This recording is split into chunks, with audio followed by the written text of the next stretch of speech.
तो हाँ, मैं बात कर रहा था कि हरियाणा राज्य को इस बार बजट में क्या मिला है। स्पेशली 2026-27 का जो बजट है उसके विकास का नया रोड मैप है, जिसमें 7 जिलों के लिए बड़ी सौगातें हैं। जैसे कि केंद्र सरकार ने इस बार बजट में अंबाला, हिसार, करनाल, गुरुग्राम, फरीदाबाद, पंचकुला, सोनीपत, इनको सीधे तौर पे बजट के अंदर सेंटर में रखा है। एविएशन और कनेक्टिविटी का नया अध्याय होगा। सी प्लेन सेवा के लिए कहा है अंबाला, हिसार, करनाल की हवाई पट्टियों को विशेष रूप से सी प्लेन के लिए तैयार किया जाएगा। मोटे तौर पे हमें पहले समझना है कि सी प्लेन है क्या।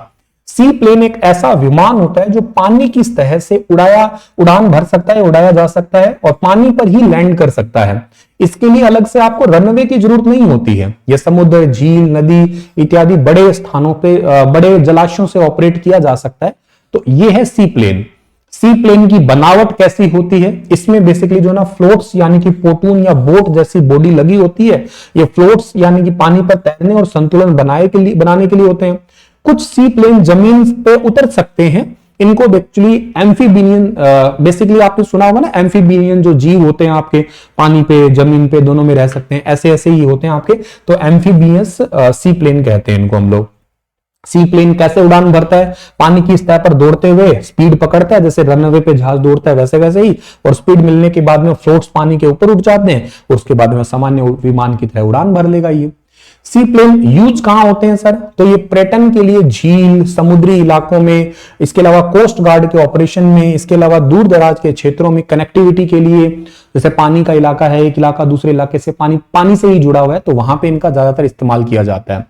इनके फायदे यही होते हैं कि रनवे की इनकी जरूरत नहीं होती, कम समय में दूर दराज इलाकों तक पहुंच हो जाती है, पर्यटन को बढ़ावा मिलता है, प्राकृतिक जल स्रोतों का उपयोग हो जाएगा। सी प्लेन की अपनी एक बाउंड्रीज भी है। खराब मौसम अगर हो तो इनका ऑपरेशन करना ठीक ठाक इजी भी रहता है, बल्कि मेंटेनेंस पे भी खर्च जो है ना इनका एक नुकसान वाली पॉइंट है, ये डिमेरिट्स है कह सकता हूं मैं आपका यहाँ पे। नहीं, खराब मौसम अगर हो तो इनको आसानी से उड़ाया नहीं जा सकता, ठीक है ना, ध्यान रखिएगा। मेंटेनेंस इन पे ज्यादा लगेगी। इसके अलावा इसमें बहुत ज्यादा लोग नहीं बैठ सकते हैं और पानी जो है शांत रहना चाहिए, ऐसे उछाल नहीं रहना चाहिए पानी में। शैलो वाटर के अंदर ही ठीक ठाक ढंग से उड़ सकता है, तो इनकी प्रॉब्लम भी है ये वाली। तो एक तो पॉइंट आपके पास में ये हुआ कि सी प्लेन सेवा कहां से मिलेगी? अंबाला, हिसार, करनाल की हवाई पट्टियों को विशेष रूप से सी प्लेन के लिए भी तैयार किया जाएगा। मैंने कहा ना, कुछ प्लेन सी प्लेन एम्फीबियंस भी होते हैं, यानी कि पानी और जमीन दोनों जगह के लिए है। आत्मनिर्भर हिसार, हवाई जहाज के पुर्जों पर टैक्स खत्म होने से हिसार एयरपोर्ट अब विमानों की मरम्मत और मैन्युफैक्चरिंग का एक बड़ा केंद्र बन जाएगा। इसके अलावा एरोस्पेस एमएसएमई है। गुरुग्राम और फरीदाबाद में छोटे उद्योगों के लिए विशेष रूप से छोटे विमान जो है वो कह सकते हो केंद्र बनने वाले हैं। ऐसे विशेष केंद्र बनेंगे जहां पे विमान के आपके जो ऑटो पार्ट्स होते हैं ना, जैसे मान लो आपकी गाड़ी का फिल्टर बन गया, इंजन का पिस्टन बन गया, इस टाइप से, तो विमानों के ऑटो पार्ट्स जो है वो आपको यहां देखने को मिलेंगे। गुरुग्राम और फरीदाबाद के अंदर ऐसे उद्योग बनेंगे। इसके अलावा पंचकुला उत्तर भारत की फार्मा राजधानी, बायो फार्मा शक्ति 10,000 करोड़ के इन्वेस्टमेंट से पंचकुला में कैंसर और शुगर जैसी बीमारियों की सस्ती दवाएं बनने वाली है। ग्लोबल स्टैंडर्ड यहाँ की कंपनियां जैसे कि आपकी मेड रूट्स है, इसके अलावा एसोडिएट्स है, बायो फार्मा डब्ल्यूएचओ के नियमों के अनुसार टैबलेट, सिरप और जड़ी बूटियों की दवाई जो है ना ये तैयार कर पाएगी। तो पंचकुला बायो फार्मा का हब बनेगा फ्यूचर के लिए। इंडस्ट्रियल और इंफ्रास्ट्रक्चर का विस्तार है। रोजगार के अवसर में खरखोदा, सोनीपत, मानेसर, गुरुग्राम, इनकी आईएमटी यानी कि इंडस्ट्रियल मॉडल टाउनशिप है, उसको 12.2 लाख करोड़ के कैपेक्स फंड से नया विस्तार मिलेगा। ये ऐसे एरिया होते हैं आईएमटी जहां पे बिजनेस की सुगमता होती है, ईज ऑफ डूइंग बिजनेस वाली प्रॉपर यहां पे जगह होती है। आरआरटीएस और ईवी दिल्ली, गुरुग्राम, फरीदाबाद कॉरिडोर के लिए फंडिंग और पूरे राज्य में इलेक्ट्रिक व्हीकल चार्जिंग स्टेशन का जाल बिछेगा। जगह जगह पे आप लोग जो ना, एक तो रीजनल ट्रांसपोर्ट सर्विसेज बढ़ेगी, एक इलेक्ट्रिक व्हीकल चार्जिंग स्टेशन है वो इंक्रीज होंगे। सेमीकंडक्टर 2.0 इंडिया सेमीकंडक्टर मिशन के तहत हरियाणा के ऑटोमोबाइल और इलेक्ट्रॉनिक्स सेक्टर को अत्याधुनिक टेक्निक से जोड़ा भी जाएगा। विस्तार और तकनीक का संगम, राखी गढ़ी की बात करता हूं तो हरियाणा की इस ऐतिहासिक धरोहर को 15 पुरातात्विक स्थलों की सूची में शामिल कर वैश्विक स्तर पर विकसित किया जाएगा। ग्लोबल टेक हब है, क्वांटम मिशन है, एआई में निवेश, गुरुग्राम की पहचान एक ग्लोबल टेक्नोलॉजी लीडर के रूप में होगी। इवन एआई हब बनेगा गुरुग्राम में और कहां पे? पंचकुला के अंदर, 2 डिस्ट्रिक्ट के अंदर। तो मोटे तौर पे आप कह सकते हो हवाई सेवाओं में सी प्लेन डेवलपमेंट और विमान पुर्जा निर्माण जो होगा अंबाला, हिसार, करनाल, फरीदाबाद के लिए इंपॉर्टेंट है। दवाइयों के लिए पंचकुला इंपॉर्टेंट होगा। इंडस्ट्रीज के मामले में सोनीपत, गुरुग्राम, और इंफ्रास्ट्रक्चर के अंदर जो है ना आपके रीजनल कॉरिडोर बनेंगे आपके, और electric vehicle charging station Delhi NCR area का। और हिसार का राखी गढ़ी है उसको वैश्विक पहचान दी जाएगी। राखी गढ़ी को बजट में एक्चुअली मिला क्या है, भारत सरकार राखी गढ़ी में टूरिज्म बढ़ाने के लिए पाथवे का निर्माण करेगी। राखी गढ़ी को यूनेस्को की वर्ल्ड हेरिटेज साइट में शामिल करने के लिए और तेजी से कोशिशें की जाएंगी, तो बहुत इंपॉर्टेंट हो जाएगा। फिर ये साइट पर लोकल गाइड है, विजिटर है, फैसिलिटी रिसर्च और एकेडमिक एक्टिविटी स्टार्ट हो जाएंगी।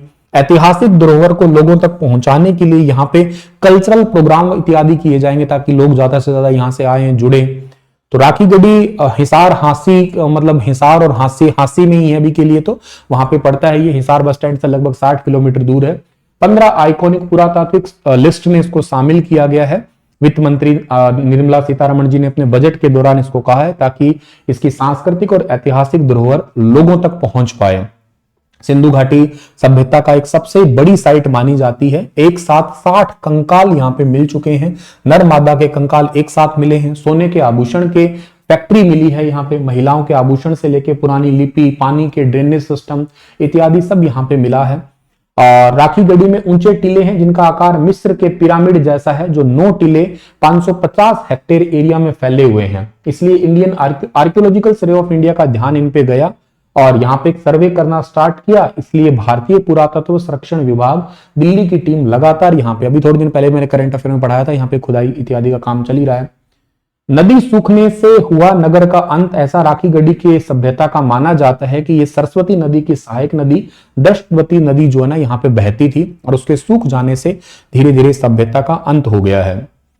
राखी गढ़ी पे पहली बार 28 साल पहले आर्कियोलॉजिकल सर्वे ऑफ इंडिया ने यहाँ खुदाई का फैसला किया था। 1997-98 में अमरिंदर नाथ की अगुवाई में राखी गढ़ी के टीले नंबर 6 और 7 की खुदाई की गई थी। टीले नंबर 7 से तब तक एक मानव कंकाल मिला था, जिसके बाद पता चला कि यहाँ मानव जीवन कभी रहा होगा और उसको अभी दिल्ली के नेशनल म्यूजियम में एज ऑफ नाउ रखा गया है। दूसरी बार 60 कंकाल मिले थे मानव अवशेष के वहां पे। 2013-14 में खुदाई करवाई थी, जो डेक्कन यूनिवर्सिटी के वाइस चांसलर वसंत सिंधे की अगुवाई में हुई थी दूसरी खुदाई। डीएनए से पता लगता है कि सभ्यता तकरीबन 5000 साल पहले की रही होगी। सूखी नदी, बर्तन, कुएं इत्यादि बर्तन और मिट्टी के बर्तन, खट्टी दाल के अवशेष, बहुत चीजें मिले हैं यहाँ पे।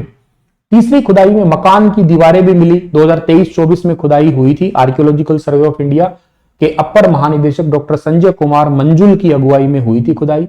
6000 साल पुरानी मकान की दीवारें, शंख, इसके अलावा शंख की चूड़ियां, कच्ची ईंटें, तांबा, मनके, मोहरे, ये सब मिली है यहाँ पे। तो इसके लिए ये और ज्यादा न्यूज में आई है। फिर हालांकि विपक्ष ने कहा है कि कुछ बहुत ज्यादा अच्छा कुछ किया नहीं है, विपक्ष तो खैर ठीक है कहा ही रहा है। बाकी मैंने आपको पूरा बजट ये पढ़ा ही दिया है, ठीक है ना, कंप्लीट। तो ये कंप्लीट आपकी जो क्लास है पूरी बजट की, वो आप लोगों को मैंने अच्छे से समझा दी है, एक एक बात को बहुत अच्छे तरीके से डिटेल में। तो thank you so much. Stay happy, stay healthy, अपना ध्यान रखना है आपको। क्लास कैसी लगी है इसके बारे में बताना जरूर आप लोग मुझे। अगर आप लोग तैयारी कर रहे हो हरियाणा सिविल सर्विस एग्जाम की, HPSC SCS एग्जाम की, तो आप स्टार IQ एप्लीकेशन पे जाना और वहां पे जाके आप लोग आधारशिला बैच है उस बैच को एक्सेस कर सकते हैं। और के साथ साथ अगर आप तैयारी कर रहे हैं CET मेंस बैच की, तो आप लोग द्रोणाचार्य बैच को एक्सेस कर सकते हैं। शुक्रिया, प्रणाम आप सभी को।